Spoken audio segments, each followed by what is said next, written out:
موقع پر اس بات کو سمجھ لیں کہ ترجیح دنیا کو نہ دے، ترجیح آخرت کو، اللہ کی ذات کو۔ ہماری آخرت کس طرح ٹھیک ہو سکتی ہے، آخرت میں کامیاب کس طرح ہو سکتے ہیں، آخرت میں اللہ تعالیٰ کی رضا کیسے پا سکتے ہیں، اس کو ترجیح دینی چاہیے۔ نبی پاک صلی اللہ تعالیٰ علیہ وسلم کے بہت سارے صحابہ بڑی شانوں والے، ایک صحابی کا ہم آج ذکر کرنے جا رہے ہیں جن کا نام ہے حضرت ابو ذر غفاری رضی اللہ تعالیٰ۔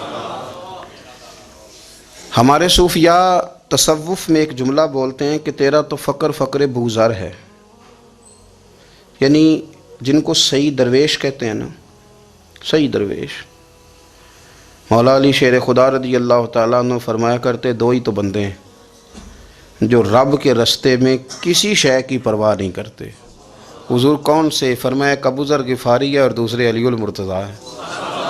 مولا علی فرمایا کرتے یہ نا مسلمانوں میں سے چوتھے یا پانچویں مسلمان ہیں، شروع سے ایک سلیم الطبع آدمی، کچھ لوگ طبعاً بڑے نفیس ہوتے ہیں، طبعاً اللہ کی طرف سے شروع سے ہی۔ ان کا جو قبیلہ تھا بنو غفار وہ راہزنی کرتا تھا، لوگوں کو لوٹ لیتا تھا۔ شروع میں یہ کام کیا لیکن جب کچھ لوگوں کی چیخیں کانوں میں گئیں تو چھوڑ دیا، فرمایا نہیں یار طبیعت نہیں مانتی۔ اور نبی پاک کا کلمہ پڑھنے سے پہلے ہی بتوں کی پوجا چھوڑ کے رب کی عبادت شروع کر دی۔ لوگ پوچھا کرتے تھے آپ عبادت تو کرتے تھے پر منہ کدھر کرتے تھے؟ فرماتے تھے جدھر وہ کرا لیتا تھا کر لیتے تھے۔ کسی نے انہیں بتایا کہ مکے میں ایک شخص ہیں جنہوں نے اعلان نبوت کیا ہے، آپ کی طرح کی باتیں کرتے ہیں۔ انہوں نے اپنے بھائی کو بھیجا، ان کا نام انیس تھا، پتہ کر کے واپس آئے، بھائی کہنے لگے ابو ذر، ان کا نام جندب ہے، اصل میں ذر ان کے بیٹے کا نام ہے اور کنیت سے زیادہ معروف ہیں، ابو ذر غفاری کہلاتے ہیں۔ فرماتے ہیں کہ بھائی نے آ کے بتایا کہ وہ نیکی کا حکم دیتے ہیں، برے کاموں سے منع کرتے ہیں، صلہ رحمی کا پیغام دیتے ہیں، لیکن لوگ سارے مخالف ہیں۔ یہ چیز بھی بڑی کاؤنٹ ہوتی ہے، اسے نہ کاؤنٹ کیا کریں۔ لوگوں کی ترجیحات بدلتی ہیں، صبح کچھ دوپہر کچھ شام کچھ، اسے نہ کاؤنٹ کریں۔ انہوں نے اس بات کو کاؤنٹ کر کے بتایا کہ لوگ ان کے جو ہیں نا وہ مخالف ہیں سارے۔ تو حضرت ابو ذر غفاری کہنے لگے مجھے تسلی نہیں ہوئی، میں خود جا کے پتہ کروں گا۔ کہتے ہیں مکہ شریف آیا تو کسی ایسے آدمی سے پوچھ بیٹھا، میں تو کچھ اور سمجھا تھا، وہ کچھ اور نکلا۔ مکے والوں نے بڑا مارا، مکے پہنچ کے پہلی جو چیز ملی وہ مار کھانے کی تھی۔ اب میں ڈرتے کسی سے پوچھتا ہی نہ، بھوک بھی بڑی تھی، رہنے کو جگہ نہیں تھی، حرم شریف میں لیٹا رہتا تھا۔ میرے نصیب دیکھو، مجھے ایک شخص نے آ کے ہلایا، کہنے لگے اگر مناسب سمجھیں تو میں آپ کو دیکھ رہا ہوں کافی دیر سے، آپ کوئی پردیسی ہیں، آپ کا اپنا مہمان نہ بنا لوں؟ تو میں نے کہا آپ کا کیا نام ہے؟ کہنے لگے میرا نام ہے علی ابن ابی طالب۔ کہتے ہیں مولا کائنات گھر لے گئے، کھانا بھی کھلایا، جگہ بھی دی سونے کو، خدمت بھی کی، لیکن چونکہ میں تو پہلے ایک سے پوچھ کے مار کھا بیٹھا تھا، میں نے پوچھا نہیں میں کدھر آیا ہوں۔ رات رہے، اگلی رات بھی رہے، لیکن میں نے بتایا نہیں میں کس کام آیا ہوں۔ حضرت ابو ذر غفاری رضی اللہ تعالیٰ عنہ کہتے ہیں خود ہی مولا علی نے پوچھا بتا سکتے ہو کیسے آئے ہو؟ میں نے کہا راز رکھ لو گے؟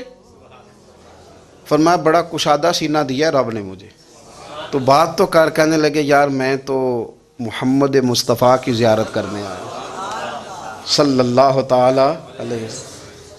یہ بے نیاز لوگوں میں سے ہیں حضرت سیدنا ابو ذر غفاری۔ میں حضور کی زیارت کے لیے ہوں۔ حضرت علی کہنے لگے سویرے لے چلوں گا۔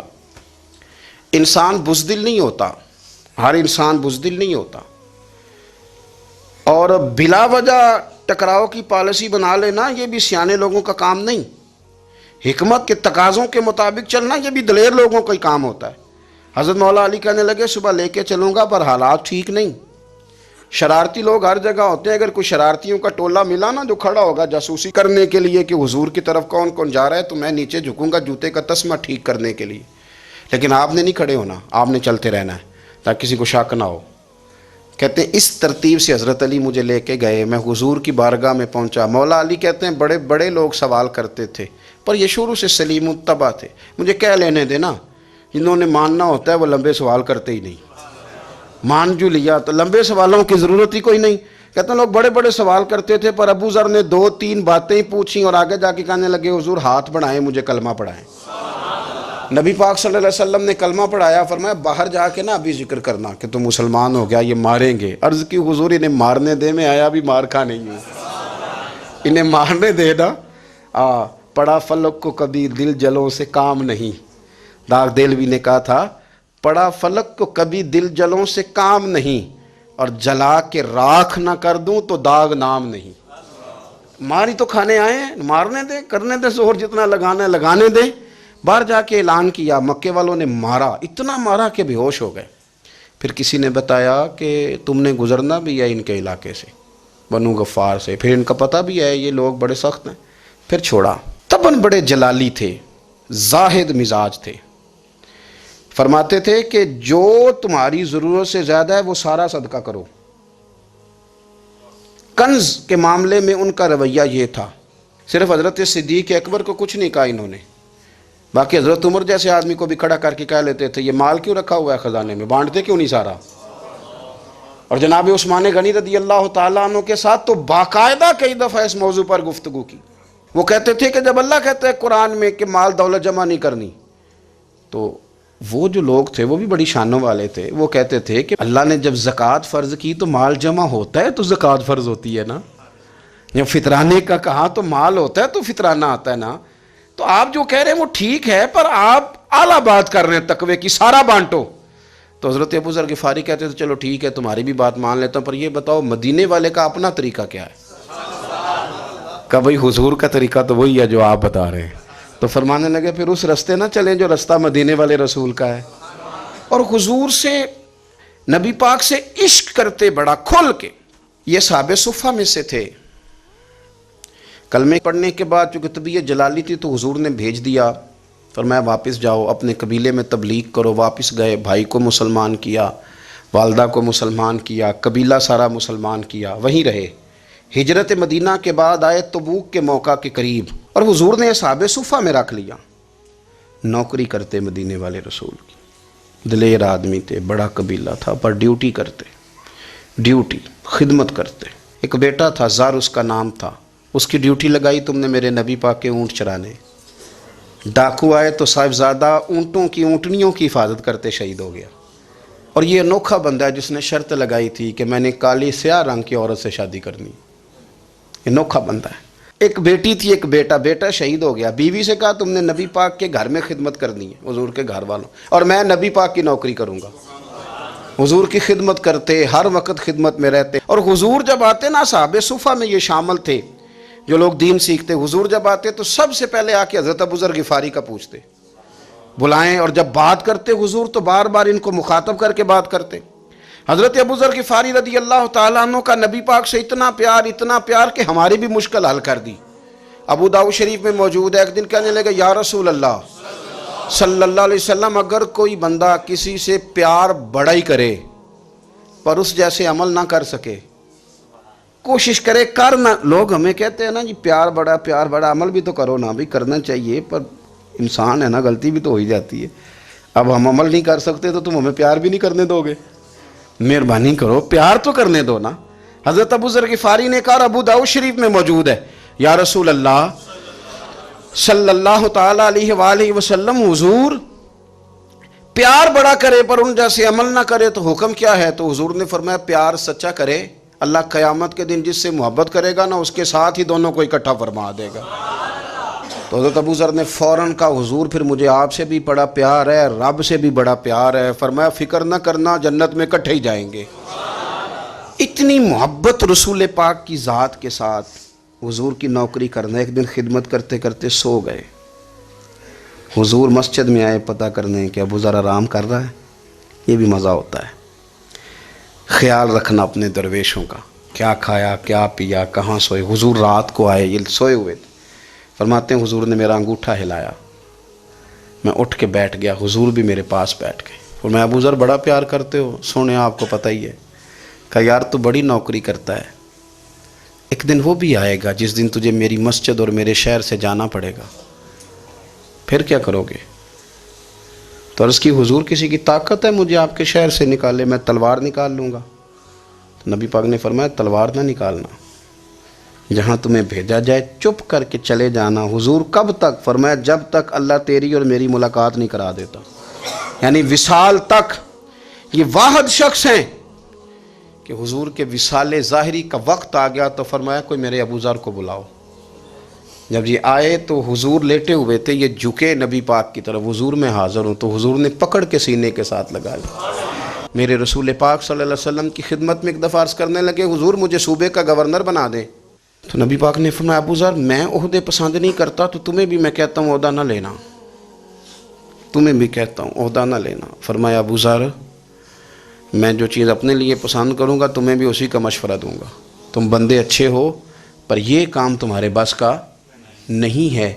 بڑے زاہد آدمی میرے رسول کریم صلی اللہ تعالیٰ علیہ وآلہ وسلم نے ان کے بارے میں فرمایا جس طرح نبیوں میں حضرت عیسیٰ علیہ السلام ہوئے، حضرت عیسیٰ دیکھیں نا، انبیاء میں اللہ تعالیٰ نے ہر قسم کی عظمت نبیوں کو دیں۔ جناب سلیمان علیہ السلام کا تو تخت بھی ہوا میں اڑتا تھا، جن تک تابع دار تھے، اور نبیوں میں حضرت عیسیٰ بھی ہیں جن کے پاس گھر بھی کوئی نہیں، شادی بھی کوئی نہیں کی، اینٹ سرانے رکھ کے تکیہ بناتے، ایک ان کے پاس کنگھی تھی اور ایک پیالہ تھا۔ دیکھیں جو بندہ نیک ہو نا وہ بھی نیک ہیں، اللہ کے نبی ہیں، آپ اپنا تقوی مسلط نہیں کریں گے، جو وہ کر رہے ہیں وہ بھی مخلص ہو کے کر رہے ہیں۔ حکومتیں جو چلانی ہیں تو وہ کس نے چلانی ہے؟ اگر نیک بندے نہیں آئیں گے تو غلط لوگ آئیں گے، قوموں پہ ظلم کریں، وہ بھی اپنی جگہ ٹھیک ہیں، لیکن یہ جو کر رہے ہیں یہ بات بھی اپنی جگہ بالکل ٹھیک ہے۔ ہم پتہ کیا کرتے ہیں، ہم چیزوں کو مسلط کرتے ہیں، ایک دوسرے پر مسلط نہیں کریں چیزوں کو۔ آپ جو کر سکتے ہیں، جو رستہ آپ کو صحیح لگتا ہے اختیار کر لیں، یہی تو ہمارے دین کا حسن ہے کہ سارے رستے واضح کر کے ہمیں دکھاتا ہے۔ حضرت عیسیٰ علیہ السلام نے ایک دن دیکھا کہ ایک بندہ نا انگلیوں کے ساتھ اپنے بال سیدھے کر رہا ہے، تو آپ نے فرمایا یار کنگھی کے بغیر بھی کام چل سکتا ہے، کنگھی بھی خیرات کر دی۔ دیکھا ایک بندہ ہاتھ کا تکیہ بنا کے لیٹا ہے، تو فرمایا اینٹ بھی دے دو کسی کے کام آ جائے گی۔ ایک دن دیکھا کہ ایک بندہ نا یوں چلو میں پانی پی رہا ہے، فرمایا پیالہ بھی رہنے دو، اس کے بغیر بھی کام چل ہی جاتا ہے۔ جناب عیسیٰ کا یہ زہد تھا۔ میرے نبی پاک علیہ السلام نے فرمایا جس نے جناب عیسیٰ کا زہد دیکھنا ہو وہ میرے ابو ذر غفاری کو دیکھے، ان کو دیکھے، یہ دنیا میں جناب عیسیٰ کے زہد کے مطابق چلتے پھرتے ہیں۔ ساری زندگی دولت کو، مال کو پسند نہیں کیا۔ جہاں رہتے تھے ایک گورنر صاحب نے 300 دینار تحفے میں بھیجے، تو ایک ہوتا ہے نا بندہ کہتا نہیں نہیں ضرورت نہیں، اور حضور سید عالم صلی اللہ علیہ وسلم نے حضرت عمر سے فرمایا تھا جو خود بخود آ جائے وہ قبول کر لو، اللہ کی طرف سے۔ لیکن ان کا رنگ فقیری والا تھا اور تھوڑا انوکھا تھا۔ 300 دینار آئے تو فرمانے لگے اسے جا کے کہو تمہیں کوئی اور بندہ نہیں ملا دھوکہ دینے کے لیے، میرے گھر ہی مال بھیج دیا ہے۔ فرمانے لگے میرے پاس گدھا ہے سواری کرنے کے لیے، میرے پاس بکریاں ہیں دودھ پینے کے لیے، میرے پاس ایک چادر اضافی ہے سامان میں سے، میں تو ڈرتا ہوں کہ رب کہیں اس چادر کے بارے میں سوال نہ پوچھ لے، اور تم ہو کہ میرے پاس یہ لے کے آئے ہو۔ حضرت عثمان غنی کے پاس جا کے کہا کرتے کتنا لوگوں کے پاس پیسہ آ گیا ہے، ہر بندے کے گھر میں مال ہے، یہ کیا ہو رہا ہے، لوگوں سے کہیں خرچ کریں غریبوں پہ۔ حضرت عثمان غنی فرمانے لگے تمہیں تو خوش ہونا چاہیے کہ میرے دور میں لوگ خوشحال ہو گئے ہیں۔ آپ فرمانے لگے نہیں، وہ والا رنگ زیادہ بہتر ہے جو مدینے والے نے اختیار فرمایا ہے، کیونکہ کچا رنگ للاری والا چڑھدا تے لیندا رہندا عشق تیرے دا رنگ محمد، جدوں چڑھ جائے پھر نہیں لیندا۔ آپ کی طبیعت کے اندر دولت سے بیزاری، حضرت ابو درداء، حضرت ابو موسیٰ اشعری، حضرت ابو ہریرہ رضی اللہ تعالیٰ عنہ، یہ سمجھ لیں ان کے کلاس فیلو تھے، ان کے ساتھ پڑھا تھا انہوں نے۔ حضرت ابو ذر غفاری ان پر بھی جلال کرتے ہیں۔ آپ یقین کریں کہ طبیعت نا ایسے کیف میں آ گئی ان کو پڑھ کے، ان کو پڑھا جب کچھ دنوں سے تو کچھ انوکھا، یہ انوکھی وجہ ہے، سارے زمانے سے نرالے ہیں، یہ بندے کون سی بستی کے یار اب رہنے والے ہیں، یہ کس طرح کے لوگ ہیں، کیا سوچ ہے۔ حضرت ابو درداء رضی اللہ تعالیٰ عنہ کے گھر کے قریب سے گزرے تو حضرت ابو درداء مکان بنا رہے تھے، کیا جملہ کہا، تڑپ گئی روح۔ فرمانے لگے ابو درداء تجھ سے مجھے یہ امید نہیں تھی یار۔ فرمایا کیا ہوا؟ فرمانے لگے اب تیرا مکان بنانے کے لیے بھی اللہ کے بندوں کی پشتوں پر اینٹیں رکھی جائیں گی، تیرا مکان بنانے کے لیے رب کے بندوں کی پشتوں پر اینٹیں تیرے لیے۔ حضرت ابو درداء نے گردن جھکا لی، فرمایا یار جہاں تو ہے نا تو بالکل ہی ٹھیک کہتا ہے۔ کیوں؟ میرے نبی پاک صلی اللہ علیہ وسلم نے فرمایا اس زمین کے اوپر اور آسمان کے نیچے ابو ذر غفاری سے سچا بندہ کوئی نہیں، ان سے زیادہ سچا کوئی نہیں۔ فرمایا تو ٹھیک کہتا ہے یار، صحیح کہتا ہے۔ حضرت ابو موسیٰ اشعری رضی اللہ تعالیٰ عنہ کو گورنر بنا دیا گیا عراق کا۔ اب حضرت ابو موسیٰ اشعری صحابہ میں ایک بڑے جلیل القدر صحابی ہیں، اور ان کی عظمتیں، رفعتیں، بلندیاں کیا کہنا، بڑی گہری دوستی تھی۔ لیکن جب وہ گورنر بن گئے نا تو آپ نے فرمایا بس بھئی اب تو نے عہدہ لے لیا ہے، یہ بندے کو ٹھیک نہیں رہنے دیتی چیزیں، اب تو عہدے میں چلا گیا۔ بڑی مدت کے بعد ملاقات ہوئی حضرت ابو موسیٰ اشعری کے ساتھ، وہ دوڑ کے آئے حضرت ابو ذر غفاری کے گلے ملنے، میرا بھائی میرا بھائی۔ فرمایا پیچھے ہٹ جا، میں نہیں تیرا بھائی، تو گورنر ہے، میں غریب آدمی ہوں، اپنا کام کر۔ پھر دوڑ کے آئے، فرمایا ابو ذر تو میرا بھائی ہے یار، اکٹھے پڑھتے تھے حضور۔ فرمایا نہیں، جا تو نہیں میرا۔ پھر آئے، جانتے تھے نا یہ سچا بندہ ہے، یہ سچا بندہ ہے، یہ تقریروں والا نہیں، صرف وعظوں والا نہیں، اس کے اندر بھی بڑی سچائیاں ہیں۔ قریب آئے، آ کے کہا یار تو میرا بھائی ہے، میرے سینے لاگ۔ فرمانے لگے تو تیسری بار آیا ہے، مومن ہے، میں منہ نہیں موڑ سکتا، پر پہلے مجھے بتا گورنر بننے کے بعد تو نے مکان کتنے بنائے، باغ کتنے لگائے، چکیاں کتنی لگائیں، کتنے تو نے چیزیں بنائی ہیں، پہلے بتا۔ تو ابو موسیٰ اشعری نے ان کا ہاتھ پکڑا، رونے لگے، کہنے لگے جس محبوب سے تو نے تربیت لی ہے میں بھی انہی کا نوکر ہوں، جن کپڑوں میں میں عراق گیا تھا میرے آج بھی وہی ہیں یار۔ کیا بات کرتا ہے تو، میرے وہی ہیں۔ مجھے بتا اگر یہ عہدے خدمت کے ہم نہیں لیں گے تو پھر کیا ظالموں کو دیں گے، غیروں کو دیں گے؟ نہ کر، کچھ نہیں بنایا۔ حضرت سیدنا ابو موسیٰ اشعری رضی اللہ تعالیٰ عنہ روئے، اور جب کہا نا کوئی شے نہیں میرے پاس، تو فرمایا اچھا چل آ جا، پھر سینے لگ جا، تو واقعی میرا بھائی ہے۔ پھر حضرت ابو ذر غفاری نے محبت فرمائی، وہ درویشی، وہ فقیری، وہ سادگی، وہ نورانیت، وہ دل کے ساتھ اندر۔ ہمارے تو بہت سارے لوگ ہیں جو کہتے ہو کہاں لے جانا ہے مال، کیا ضرورت ہے مال کی، ہر وقت مال کی مخالفت کرتے ہیں، لیکن دل ان کا کہتا ہے کہ آئے صحیح، کسی طریقے سے پہنچے صحیح۔ حضور نے فرمایا بعض لوگوں کی زبانیں شہد سے زیادہ میٹھی، دل بھیڑیے سے زیادہ خطرناک، اوپر سے کہہ کچھ رہے ہیں اندر حالات کچھ اور ہیں۔ لیکن حضرت ابو ذر غفاری رضی اللہ تعالیٰ عنہ دوری دولت سے، آپ فرماتے کیوں ہیں لوگوں کے پاس مال، کس لیے اتنا مال جمع کیا ہے؟ کیا ساری غریبی ختم ہو گئی ہے، غربت مٹ گئی ہے ساری؟ کیوں لوگ مال بناتے ہیں؟ ایک اور آپ کی کلاس فیلو تھے جو بصرے کے گورنر بنے، عبداللہ بن عامر رضی اللہ تعالیٰ۔ ایک صاحب سے ملاقات ہوئی، جناب نافع تائی ان کا نام تھا، تو ابو ذر غفاری سے وہ بڑے شوق سے ملنے آئے، حضور کے صحابی سمجھ کر کے۔ فرمایا کہاں کے رہنے والے ہو؟ کہا میں تو بصرے کا رہنے والا ہوں۔ فرمایا وہاں میرے ایک کلاس فیلو ہیں عبداللہ بن عامر، کہا وہ تو آج کل گورنر ہیں۔ فرمایا میرا ایک پیغام دے دو گے اس کو جا کے؟ کہا حضور دے دوں گا۔ فرمایا اس سے جا کے کہنا تو گورنر بن کے بھی زندہ ہی ہے، اور میں پانی کا پیالہ پیتا ہوں، کھجور کھاتا ہوں اور رب کی عبادت کرتا ہوں، میں بھی تو زندہ ہی ہوں نا، تو بھی زندہ ہی ہے، اس سے آگے کچھ نہیں ہے، اور میں کھجور کھاتا ہوں، پانی کا پیالہ پیتا ہوں، میں بھی تو زندہ ہوں نا۔ اللہ اکبر۔ نافع تائی کہتے ہیں اس پیغام کی سمجھ نہیں آئی، لیکن میں لے کے گیا، عبداللہ بن عامر سے میری ملاقات ہوئی، تو میں نے کہا جی ایک پیغام دینا ہے، تو انہوں نے کچھ توجہ نہیں کی۔ جب میں نے بتایا نا کہ حضرت ابو ذر غفاری کا پیغام ہے، تو ان دونوں آنکھیں کھول دیں، کہنے لگے جلدی بتاؤ انہوں نے کیا کہا ہے۔ فقر اور درویشی کے رستے پہ چلنے والوں کے امام سیدنا ابو ذر غفاری نے کیا کہا ہے؟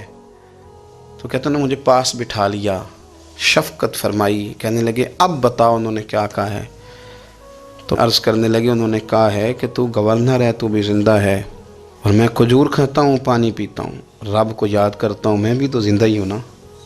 کہنے لگے ایک دفعہ پھر کہا انہوں نے کہا تھا کہ میں کھجور کھاتا ہوں، پانی پیتا ہوں، عبادت کرتا ہوں، میں بھی تو زندہ، کہا ایک دفعہ پھر کہتے ہیں تیسری دفعہ کہا تو وہ اتنا روئے کہ انہوں نے چادر میں منہ چھپا لیا۔ کہنے لگے یار وہ ٹھیک ہی کہتا ہے، وہ صحیح کہتا ہے، اتنا مال، اتنے عہدے، اتنی چیزیں، اتنا کچھ جمع کر کے رکھا ہے، ان کا حساب دینا ان چیزوں کی اللہ کے حضور کیا عذر پیش کریں گے، کس طرح رب کی بارگاہ میں بتائیں گے کیا وجہ تھی، کن چکروں میں ہم نے زندگی گزار دی۔ سیدنا ابو ذر غفاری رضی اللہ تعالیٰ عنہ نے اپنی حیات مبارکہ ساری کی ساری فرماتے تھے کہ ہم نہیں عمل کریں گے تو کون کرے گا، وہ خاص سادگی، وہ خاص۔ اور پتہ میرے نبی پاک نے کیا فرمایا؟ فرمایا مجھے میرے رب نے حکم دیا ہے کہ میں 4 لوگوں سے پیار کروں۔ اللہ اکبر، کاش کبھی آپ اس حدیث کے جملوں کو سمجھیں۔ اور یار اللہ نے حکم دیا ہے محبوب پیار کرے، حضور کس سے؟ تو پہلے 3 مرتبہ نبی پاک نے ایک ہی شخص کا نام لیا، فرمایا علی سے، علی سے، علی سے، پھر فرمایا ابو ذر غفاری سے، پھر فرمایا جناب مقداد سے، پھر فرمایا سلمان فارسی سے۔ رب نے مجھے کہا ان سے پیار کرو، حضرت ابو ذر غفاری۔ تبوک کے موقع پر نا اونٹ پہ بیٹھے تھے، پیچھے رہ گئے، اونٹ پر بیٹھے تھے تو پیچھے رہ گئے، اونٹ سست تھا، تھک گیا، چل نہیں رہا تھا۔ حضرت ابو ذر غفاری رضی اللہ تعالیٰ عنہ پہلے تو اسے لے گئے یہ گاؤں میں کہ اونٹ بیمار ہو گیا، اس کا علاج کرایا، لیکن جب وہ ٹھیک نہ ہو سکا نا تو اونٹ وہیں چھوڑ دیا۔ حضور صلی اللہ علیہ وسلم کے پیچھے ضرور پہنچنا ہے میدان تبوک میں، تو جو سامان تھا وہ سارا پشت پہ رکھا اور اکیلے ہی چل دیے، تنے تنہا اور پیدل۔ سامنے سے گرد اڑتی ہوئی نظر آئی تو لوگوں نے کہا حضور پتہ نہیں کون آیا ہے۔ فرمایا تمہیں نہیں پتہ، مجھے تو پتہ ہے نا، ابو ذر غفاری آیا ہے، ابو ذر غفاری آئے۔ پھر حضور نے فرمایا یمشی واحدہ و یموت واحدہ و یبعث واحدہ، فرمایا یہ تنہا چلتے ہیں، یہ تنہا ہی دنیا سے جائیں گے، تنہا ہی اٹھائے جائیں گے، تنہا تنہا چلتے ہیں، تنہا ہی دنیا سے جائیں گے، انتقال تنہا ہی اٹھائے جائیں گے۔ جو بہت زیادہ سختی کرنے لگے صحابہ پہ، بہت زیادہ، تو حضرت عثمان غنی رضی اللہ تعالیٰ عنہ نے فرمایا کہ آپ اپنے مزاج کے لحاظ سے تو درست ہیں، پر جو چیز آپ طاری کرنا چاہتے ہیں جب شریعت گنجائش دیتی ہے تو آپ کیوں اتنی سختی فرماتے ہیں؟ تو فرمانے لگے ٹھیک ہے پھر مجھے ربضہ جانے کی اجازت دے دو۔ ربضہ ایک بستی تھی، جنگل تھا، وہاں کوئی آتا جاتا نہیں تھا، اسی کسے دے کچھ نہیں جلا گئے تو نہ کچھ ہڈا دردی۔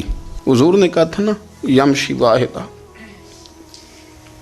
تو اکیلا چلے گا، ربضہ چلے گیا۔ حضرت سیدنا عثمان غنی نے کہا یہ کچھ بکریاں لے جاؤ، دودھ پی لیا کرنا۔ فرمایا عثمان مجھے مال کی تو ضرورت پہلے دن سے ہی کوئی نہیں، مجھے تو رب رسول کی ضرورت ہے، ان کی کرم نوازیاں میرے ساتھ رہتی ہیں۔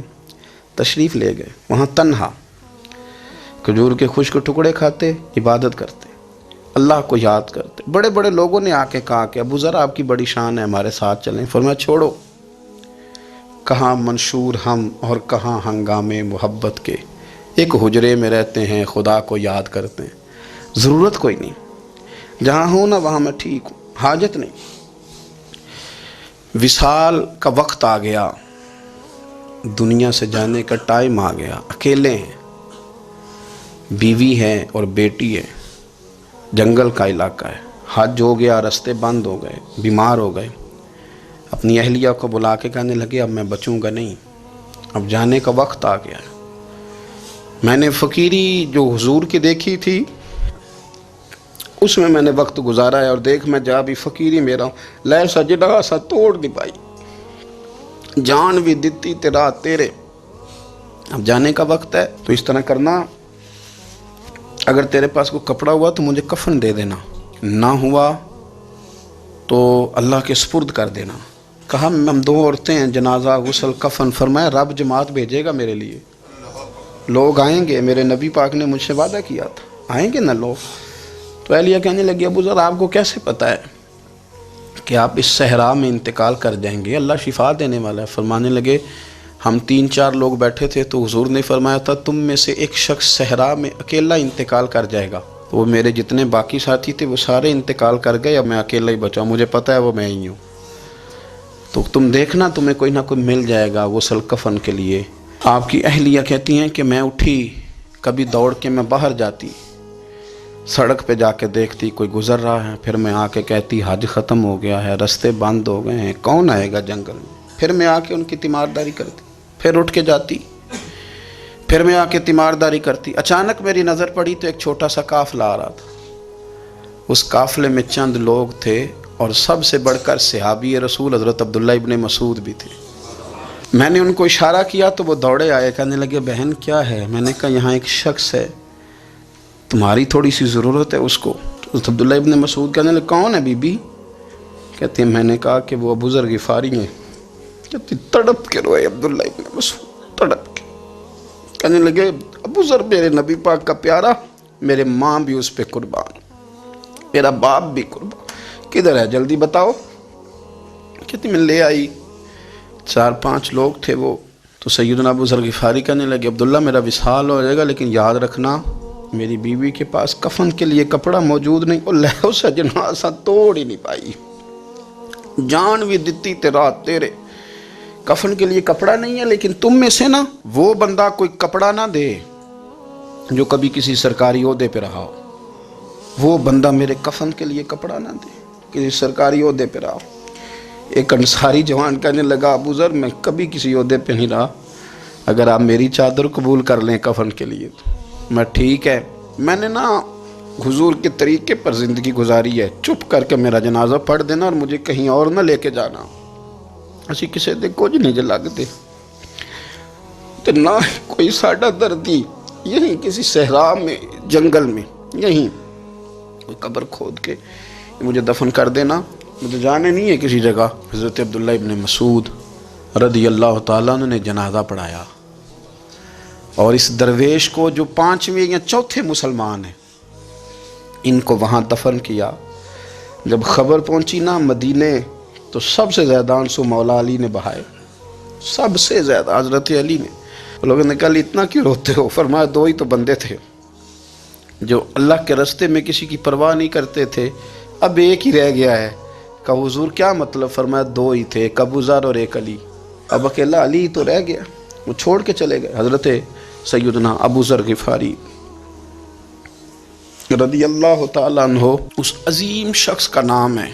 سردار قبیلے سے تعلق تھا, بڑے بہادر تھے, پر حضور کو فقیری میں دیکھا تو پھر زندگی اسی فقیری میں گزار دی, اسی فقیری میں, اسی طریقے میں وفا کر کے نا اسی رنگ میں گزار دی, انہی نقشوں پہ رہے. اگرچہ جائز تھا, بڑے بڑے لوگ تھے, بڑے بڑے لوگ تھے. حضرت عبد الرحمن ابن عوف بڑا مال تھا, حضور نے ان کو جنتی کہا, ان کے پیچھے نماز پڑھی, سب ٹھیک تھا. پر فرماتے تھے یار میں انکار نہیں کرتا, پر میرے نبی نے فقیری کی, حضور نے ایک وقت کھایا ایک وقت بھوک کاٹی, تم کس طرح بھر بھر کے پیٹ کھاتے ہو, تم کس طرح اتنی آسانیاں دیکھتے ہو. حضرت ابو ذر غفاری فرماتے تھے مجھے میرے نبی پاک نے 6 باتوں کی وصیت کی تھی.